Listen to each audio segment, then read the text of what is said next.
Bom dia, meu nome é Eva e eu vou apresentar, junto com o Ricardo Augusto, o seminário de Bioquímica Médica sobre hipertermia maligna, que é o caso clínico 18. Orientadora Cláudia Soares. Homem de 17 anos foi admitido na emergência de um hospital com sinais e sintomas de apendicite aguda. Foi imediatamente enviado para a sala de cirurgia para uma apendicectomia e recebeu alotano como anestésico por inalação.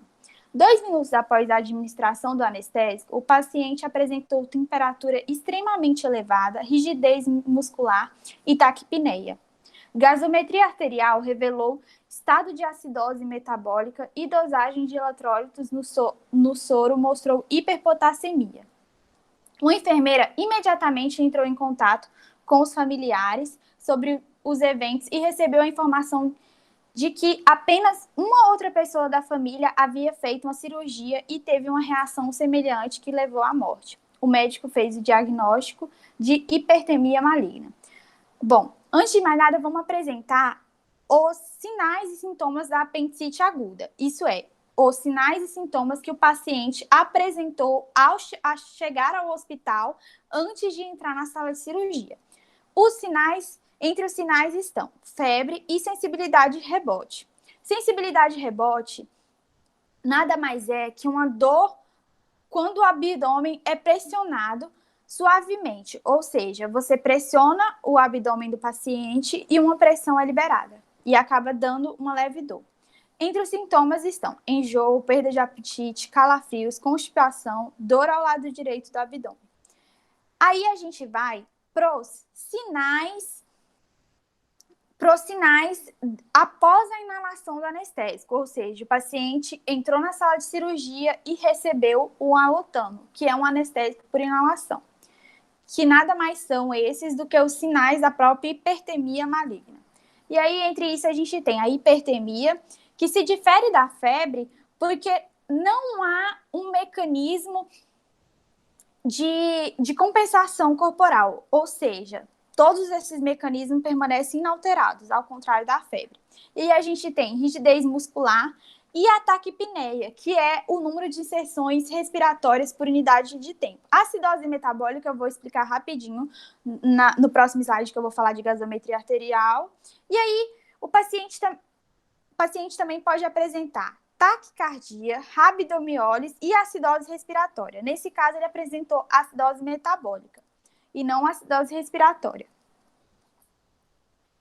E aí, a gente tem a gasometria arterial. Antes de mais nada, eu quero falar para vocês que eu vou apresentar o básico, porque a gente já viu. Então, eu só vou revisar os conceitos para entender o caso clínico. A gente viu que o paciente está com uma acidose metabólica. Então, a gente sabe que o pH dele está abaixo de 7,35. E aí, para descobrir se é acidose metabólica ou acidose respiratória, eu tenho que olhar o indicador, se é um indicador metabólico ou se é um indicador ventilatório. No caso dele, o que tá diminuindo é o bicarbonato. Então, a gente tem uma acidose metabólica. E, por consequência, a gente vai ter uma hiperventilação para compensar essa acidose. E aí, no caso, a gente vai ter a diminuição do CO2.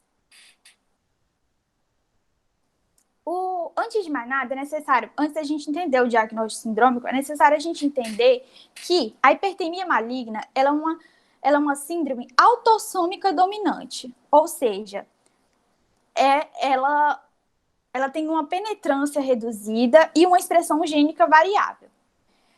Por que é importante entender isso? Porque analisando apenas um hidrograma familiar, não é possível fazer um diagnóstico certeiro, porque a expressão dela é muito variável. E a síndrome que a gente chama, ela é uma síndrome hipermetabólica.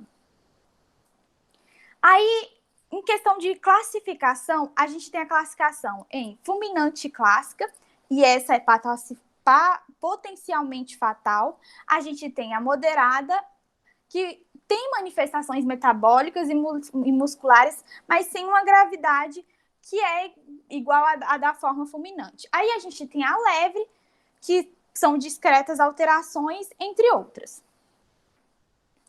Entre os exames laboratoriais, a gente tem o exame CPK.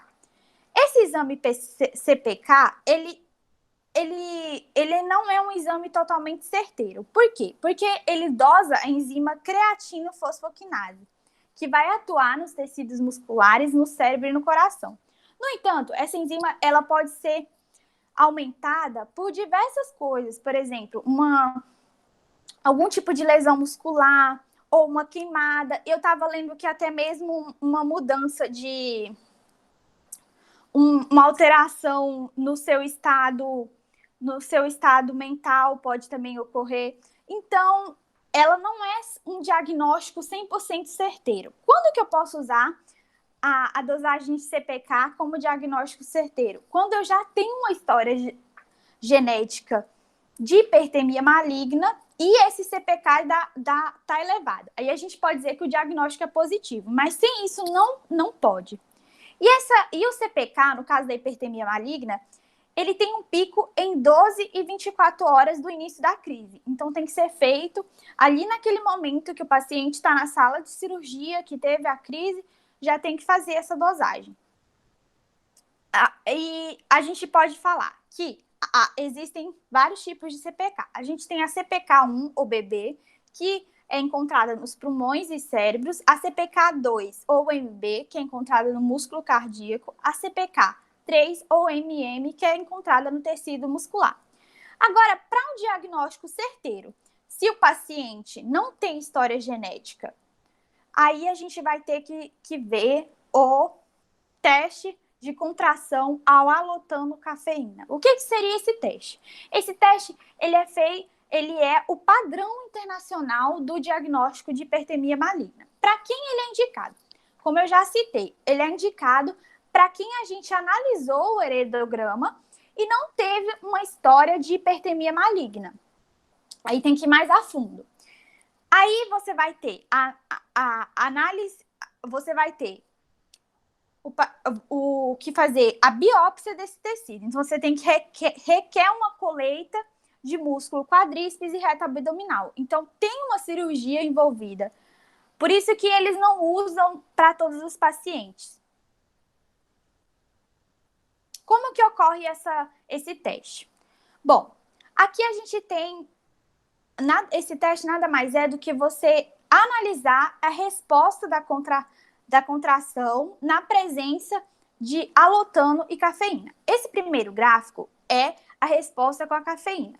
A gente tem o primeiro gráfico de cima, que em 2 milimols não tem resposta contrátil, ou seja, esse paciente é normal.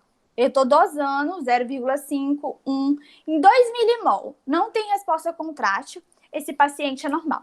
Aí já no segundo, 0,5, 1, 2 milimol e a gente tem resposta contrátil. Então, esse paciente, ele tem um diagnóstico positivo para hipertermia maligna.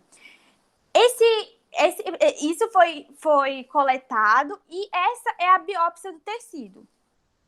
Então, aqui no segundo gráfico, a gente tem em C uma pessoa normal que não teve resposta contrátil com 3% de alotano.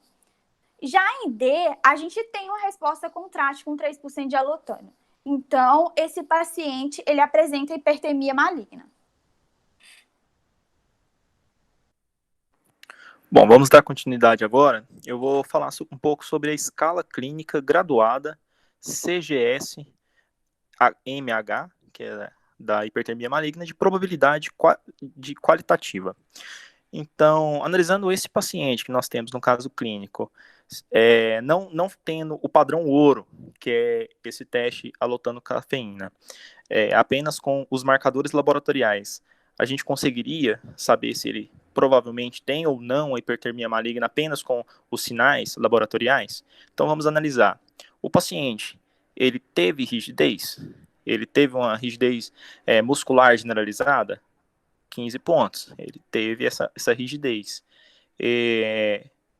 Se ele tivesse a CPK elevada por causa de uma destruição muscular, ele teria. No caso, ele não falou, mas ele falou que ele tem uma acidose metabólica. Então, mais 10 pontos. Já teria 25 pontos. ele tem uma hipertermia, a temperatura elevou muito, então a mais 15 pontos. Então aí 25, 30, 40 pontos já. Aumentou o ritmo cardíaco, ele teria mais 3. Mas pode passar? Se a gente for ver que esse paciente ele tem um antecedente familiar relatado desses, ia passar dos 50 pontos. Então, provavelmente, esse paciente ele teria quase certeza de ter a hipertermia maligna. Então, é uma forma assim, você não é um padrão ouro, mas você analisando se o paciente ele tem os sinais clássicos, hipertermia, aumento da contração muscular, esse paciente tem uma acidose metabólica, ele tem uma acidose respiratória, esse paciente ele tem uma perda de potássio, de CK, então esse paciente ele está com uma síndrome hipermetabólica e aumentou a temperatura, o clássico é ele ter essa hipertermia maligna. Claro que todos esses sintomas eles apareceram logo depois de apresentar, do paciente receber essa anestesia, esse alotano. Então é mais um fator. O paciente não chegou com todos esses sintomas, ele apresentou depois da anestesia. Então é quase certeza que esse paciente ele tem sim uma síndrome de hipertermia maligna. Pode passar. Então nós temos quais os agentes anestésicos que esse paciente ele pode receber e desencadear essa hipertermia maligna. Então nós temos o clássico, que o caso clínico traz, que é o alotano. Mas nós temos outros, o enflurano, o sevoflurano, a succinilcolina, o próprio álcool ele pode desencadear o uso de drogas como o êxtase. Então nós temos vários anestésicos que eles podem desencadear essa hipertermia maligna devido a essa falha genética. E nós temos alguns agentes seguros, que é o caso de relaxantes musculares, que vai combater essa contração exacerbada muscular. Nós temos o óxido nitroso, o propofol, etomidato, os benzodiazepínicos, os barbitúricos e alguns vasopressores. Pode passar. Então vamos entender o que acontece no corpo da pessoa para ela, desse paciente, para ela desencadear essa hipertermia maligna. Bom, em condições normais, o cálcio livre no citoplasma, ele é controlado por um gene. Qual gene que é esse? O RYR1. Na hipertermia maligna, vai acontecer uma hiperativação justamente desse gene, o RYR1. O que vai provocar, então, nesse paciente? Um aumento na contração, na concentração do cálcio citoplasmático, que vai resultar nessa contração muscular exacerbada. E essa contração muscular exacerbada, por excesso do cálcio, ela vai consumir uma grande quantidade de ATP. Esse ATP consumido nessa grande quantidade vai liberar calor, a hipertermia. Então aqui nós temos dois sinais clássicos: o aumento da temperatura e a contração sequenciada da musculatura, essa contração exacerbada muscular. Pode passar. Então, essa contração muscular prolongada, ela vai causar um problema. Qual o problema? O esgotamento do estoque de ATP. O corpo ele não tem um estoque grande de ATP. Então vai chegar um momento que esse estoque vai acabar, vai ter o rompimento de algumas membranas musculares, e ao romper essas membranas, nós teremos o extravasamento de alguns íons, que é o caso do potássio, que pode ser medido lá no exame laboratorial pela hiperpotassemia, o aumento da creatina, que já foi falado, o aumento do CPK, nós temos a liberação do fosfato, então ela vai apresentar uma hiperfosfatemia, uma hipermioglobinemia. E aí nós temos que, quando ocorre a liberação desse potássio, nós vamos ter também a presença de uma acidose metabólica e uma arritmia cardíaca. E outro problema que esse esgotamento de ATP gera para o paciente, que pode ser medido, é o aumento do lactato sanguíneo, a hiperlacticidemia. Por quê? Porque uma vez que o corpo ele precisa de ATP e falta ATP, falta oxigênio por essa contração exacerbada, o corpo ele vai usar a via anaeróbia. E aí ele vai usar o lactato para produzir a energia. Mas o lactato ele é tóxico. Então você pode fazer o exame e ele vai ter um aumento desse lactato pela falta de ATP. E outro exame que pode ser detectado é que vai liberar um excesso de dióxido de carbono. Então, a capnometria ou a capnometria você capta a quantidade de saída de CO2 e pode ser jogado no gráfico, é capnografia. Então, você também pode analisar que esse paciente ele vai ter um aumento do dióxido de carbono no corpo. Pode passar. Então, basicamente, foi essa fisiopatologia da hipertermia maligna. Então, o paciente ele vai desencadeando essa crise hipermetabólica e gerando um sintoma, um sinal após o outro. E aí nós temos que o que fazer? Nós temos esse paciente, ele está progredindo. Nós vimos que uma das classificações da hipertermia maligna é a hipertermia fulminante. O paciente ele morre na nossa mão. Então, se não agirmos rápido, a tendência dessa síndrome é a morte. Então, qual o procedimento? De acordo com a diretriz da Associação Médica, nós temos que imediatamente interromper a exposição ao agente desencadeante. Então, o paciente recebeu alotano, desencadeou essa hipertermia, suspende imediatamente o alotano. E suspendeu. Próximo passo, administrar medicamento específico, que é o dantrolene sódico, que é um relaxante muscular. Então, você quebra lá no início da fisiopatologia, que é a contração muscular, que vai ter esse gasto de ATP e gerar hipertermia, você já quebra imediatamente, relaxando essa musculatura. Mas o dantrolene sódico, ele precisa ser diluído em água destilada. E na diretriz fala que não é tão simples você fazer essa diluição. Então, você viu que o paciente está desencadeando essa síndrome, chama a equipe para ajudar a fazer essa diluição do dantrolene para fazer a administração no paciente. Então, começou a fazer o relaxante muscular, mexe nos parâmetros de hiperventilação, porque esse paciente ele pode ter uma acidose respiratória. Então, você administra oxigênio, melhora a ventilação do paciente para diminuir essa acidose respiratória que ele está desenvolvendo. Controla a acidose metabólica do paciente. Como? Administrando bicarbonato de sódio intravenoso. Então, você já melhorou a parte de contração muscular, melhorou a respiração, diminuiu a acidose metabólica do paciente. Ele está com hipertermia, resfriamento ativo. Você vai utilizar o colchão hipotérmico para tentar diminuir essa temperatura, aplicar gelo, se necessário, fazer uma lavagem de cavidades, lavagem gástrica, vesical, retal, com cloreto de sódio a 0,9% gelado. E esse resfriamento ativo, ele deve ser feito até o paciente atingir uma temperatura de 38 graus Celsius. Mas 38 graus Celsius pode até passar a impressão assim, poxa, mas ainda o paciente está com a temperatura elevada. Porém, por que interrompe com essa temperatura? Porque como você resfriou drasticamente esse paciente, a tendência é ele continuar caindo mesmo depois que você retira esse resfriamento. Então, quando chega a 38 você retira, você está evitando ele ir para um quadro de hipotermia e você tem outro problema, você teria que aquecer o paciente. Então, chegou a 38, retira esse resfriamento e vai fazendo controle, ver se o paciente ele volta a subir ou não. Com todas essas medidas tomadas, provavelmente o paciente não vai voltar. Mas se voltar, tenta resfriar novamente para controlar a temperatura do paciente. Você vai tratar também as arritmias cardíacas. E no caso da hiperpotassemia, você vai entrar, como já foi falado, com hiperventilação e infusão de bicarbonato para resolver essa hiperpotassemia, melhorar também a arritmia cardíaca.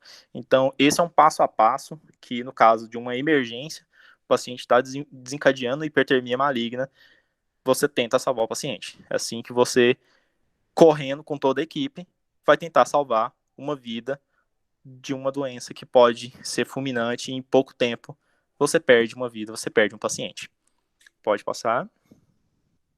Essas foram nossas referências, principalmente usamos a diretriz da Associação Médica e vários artigos falando sobre a doença, que muitas vezes é um relato de um paciente que morreu, infelizmente, na mão de um médico.